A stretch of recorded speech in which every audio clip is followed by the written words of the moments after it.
When the weight of the world comes crashing on my shoulders, I keep pushing on, cause I know I'm getting closer. Just believe in me, and this is my dream. So take me or leave me, love me or hate me, but you ain't never gonna change me. Beats.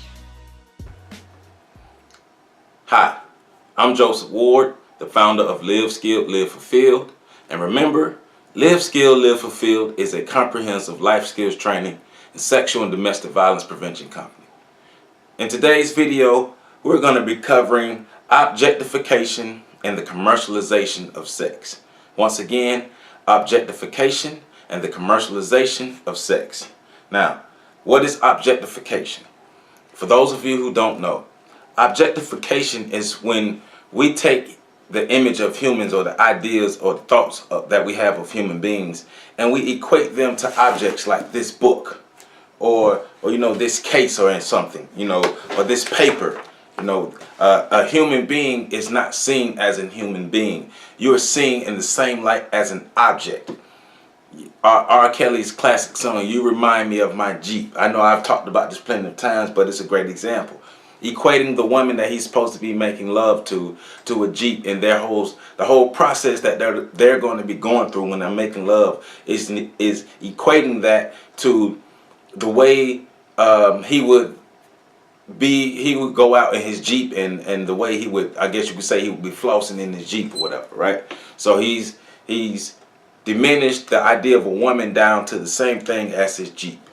So, and I'm not just going to beat up on R. Kelly, because R. Kelly is a mirror into the wider culture, the wider male patriarchal culture that exists here in America. Historically, in this culture, women have always been seen as second-class citizens, right? So since women have always been seen as second-class citizens, it's easy to classify a woman in the same light as you would any object.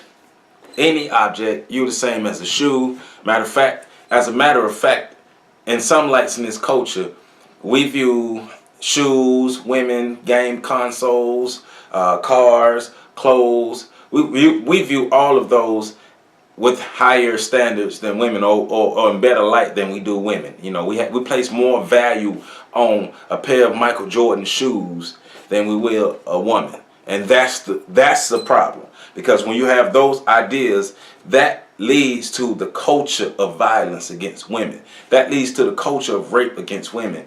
And it also comes back to bite men, because in turn, women can adopt those ideas, right? And then use that in turn to objectify men, so it can come back to get us, And it just shows you the unhealthy manners that we go about existing in this world.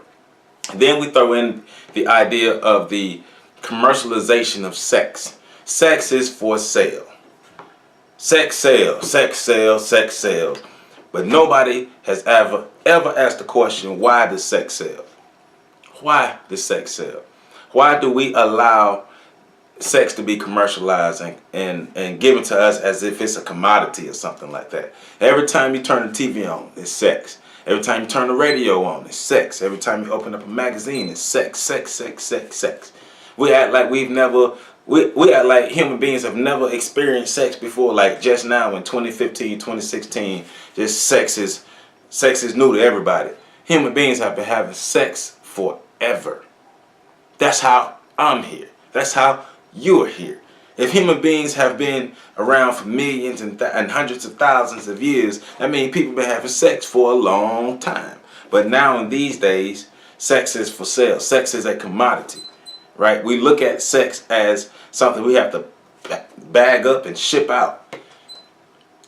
And so we have all these realms where objectification, it exists. And then the commercialization of sex, it exists. Now, parents, adults, us, how are we communicating with our kids about these subjects? How are we talking to our kids about objectification? How are we talking to our kids about the commercialization of sex? Or are these topics that you are avoiding because you're afraid you're going to bring these ideas in their head? Well, newsflash, These ideas are already in your children's heads. They watch TV.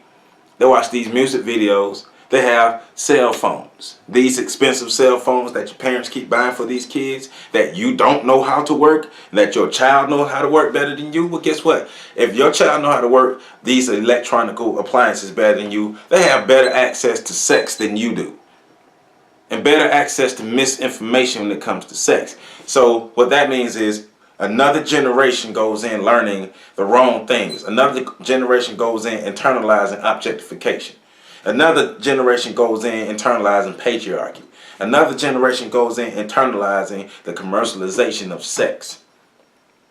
Until we take reins on what's going on in our households and in our communities, we're going to continue to have these issues. You're going to continue to have young men who only think about women in a sexual manner. I only see your vagina. I only see your breast and your legs and your hips and your thighs. I don't see that you're a complete human being. We have to do something, because the culture is truly allowing our young men to look at our women as prizes to be won. The booty. Go back to that term. We're seeing women as our booty. We're objectifying them. They're our spoils of war. That's a problem. Women are not spoils of war. And then, like I said earlier, it can turn around, and when we are objectified, we're appalled. I'm not a piece of meat.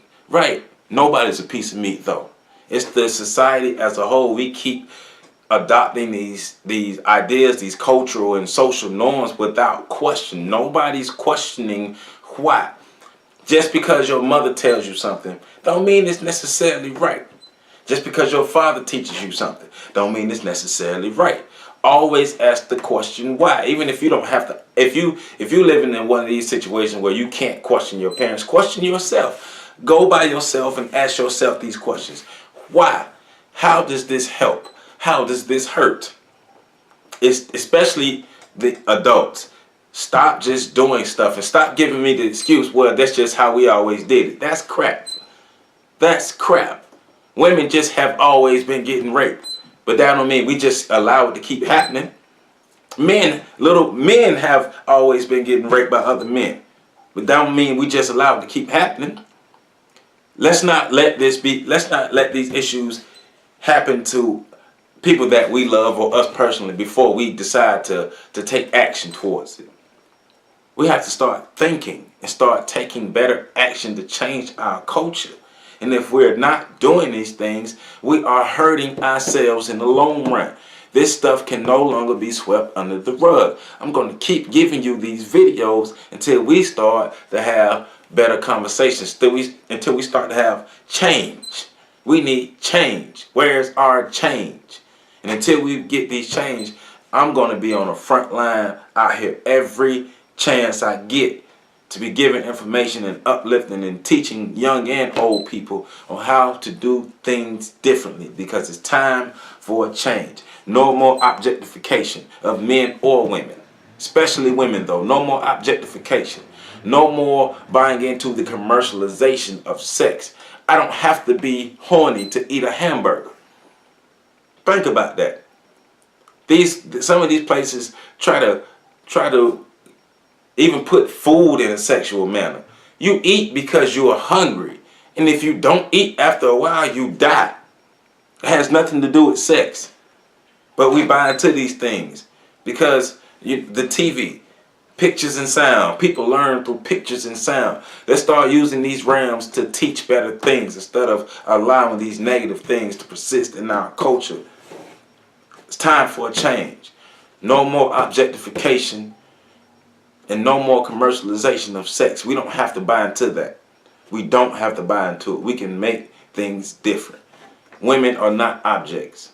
Women should be uplifted. Sex is something that is as natural as just as natural as inhaling, exhaling. That's how natural sex is. That's how you got here. Think about it. I'm Joseph Ward, the founder of Live Skilled, Live Fulfilled. And for more information, visit www.liveskilledtraining.com. And you can follow me on Twitter at Live Skilled. Peace out. When the weight of the world comes crashing on my shoulders, I keep pushing on, 'cause I know I'm getting closer. And I just believe in me, and this is my dream. So take me or leave me, love me or hate me, but you ain't never gonna change me. Extra beat.